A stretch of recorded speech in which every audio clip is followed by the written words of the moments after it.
is a funny incident. एक funny incident हुआ था 14 February 1984 में. It was evening. Kondombi was feeling hungry. We did not have anything to eat. She jumped over the fence and got into a field. She quickly plucked two big cucumbers and came back. Just then a woman came from behind and caught hold of her bag. She started saying something to Kondomi in her own language. We could not understand what she was saying. Kondomi was trying to explain in her Mizo language, which we could not understand. I tried to explain in Hindi, but neither of them could understand it. Finally, I folded my hands to say that we were sorry. एक funny incident हुआ था 14 फरवरी 1984 को. एक शाम थी. खंडोम्बी को बहुत भूख लग रही थी और हम कुछ खाने के लिए कुछ लाए भी नहीं थे. और खंडोम्बी जल्दी से उसने एक फेंस में जंप किया, एक फील्ड में जंप किया और उसने जल्दी से दो कुकुम्बर, बड़े बड़े कुकुम्बर उन्होंने प्लक कर दिया, निकाल दिए. उसके बाद तुरंत वो फील्ड की मालकिन, वो खेत की मालकिन आई और जल्दी से उसके बैग में उन्होंने पकड़ लिया और वो उनके लैंग्वेज में खोंडोबी को डांटने लग गई, शाउट करने लग गई. पर पर खोंडोबी को कुछ समझ नहीं आ रहा था. खोंडोबी अपने लैंग्वेज में उसे समझा भी रही थी, बट उनको कुछ समझ नहीं आ रहा था.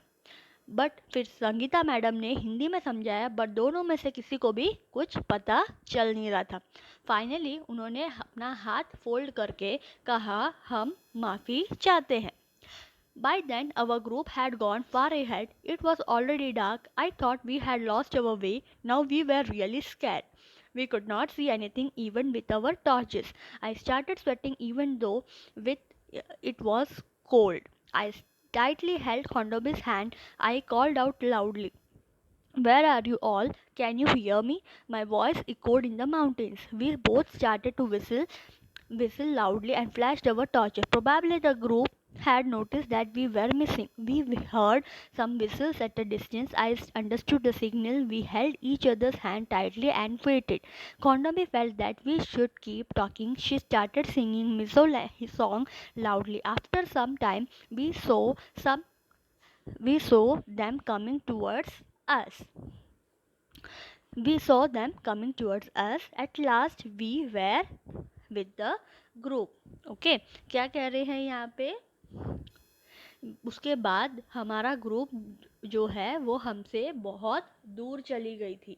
ओके, हमसे बहुत दूर चली गई थी और बहुत अंधेरा हो गया था और हम हमारा रास्ता भी भूल गए थे और हम बहुत डरे हुए हैं और हमें कुछ दिख भी नहीं रहा है. हमारे टॉर्चेस में भी, टॉर्च जलाने पर भी हमें कुछ नहीं दिख रहा है और मैं बहुत इनका पसीने से बह रही थी. इनका कोल्ड, ठंड होने के बावजूद भी मैं बहुत पसीने से बह रही थी. मैंने टाइटली एकदम पकड़ के, खस के पकड़ लिया खोंडोबी का हाथ और मैं एकदम ज़ोर से चिल्लाने लग गई, कहाँ हो तुम लोग सब? क्या आप लोग सुन सकते हो मेरा वॉइस? मेरा वॉइस जो है डबल होके माउंटेन में जा रहा था और हम दोनों एक साथ विसल बजा रहे थे एकदम ज़ोर ज़ोर से और हमारा टॉर्चेस का लाइट उधर इधर डाल रहे थे. उसके बाद हमारे ग्रुप को नोटिस हुआ कि हम दो मिस हो गए हैं और हमने उनकी आवाज़ सुनी, विसल सुनाई दी कुछ डिस्टेंस से और हमें समझ आया उनका सिग्नल और हम दोनों एक दूसरे के हाथ एकदम पकड़ के खड़े होके वेट कर रहे थे.